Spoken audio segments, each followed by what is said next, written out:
నాకు శాంతి కలగదింక నేస్తం, నేను నెగరవినైనా. సార్ ఏమయ్యా ప్రసాద్, నువ్వు పప్పు అన్నం పెట్టే రోజులు వచ్చేసాయి. అలాగా, పప్పు రేట్లు తగ్గాయండి.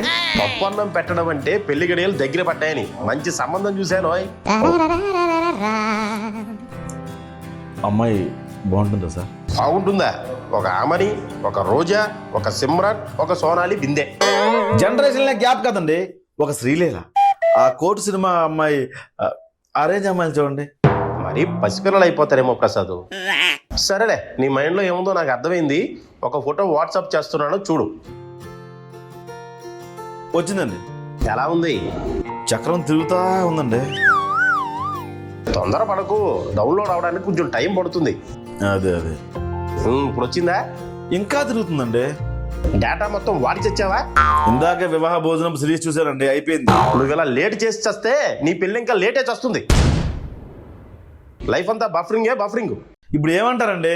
ఎయిర్టెల్ వైఫై పెట్టించుకో, బఫరింగ్ చెక్ పెట్టు. డౌన్లోడ్ స్మూత్ గా జరగాలి కదా. ఇప్పుడే పెట్టిస్తాను సార్, ఇప్పుడే పెట్టిస్తా.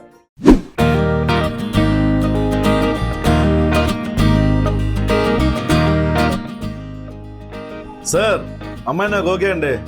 ఆ పిల్లకి సంబంధం సెట్ అయింది నాయనా, నీకు ముందే చెప్పాను లేట్ చేస్తే లేట్ అయిపోతావని. అసలు తప్పంతా మీదండి. ఎయిర్టెల్ వైఫై కనెక్షన్ పెట్టించుకో అని ముందే చెప్పాలి కదా. అందుకే నేను ముందే చెప్పానయ్యా, smart people trust Airtel wifi.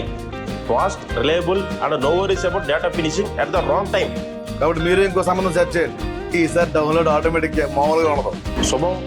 అయితే ఓకే, ఎయిర్టెల్ వైఫైతోనే నడుస్తుంది, అంతా బాగా నడుస్తుంది.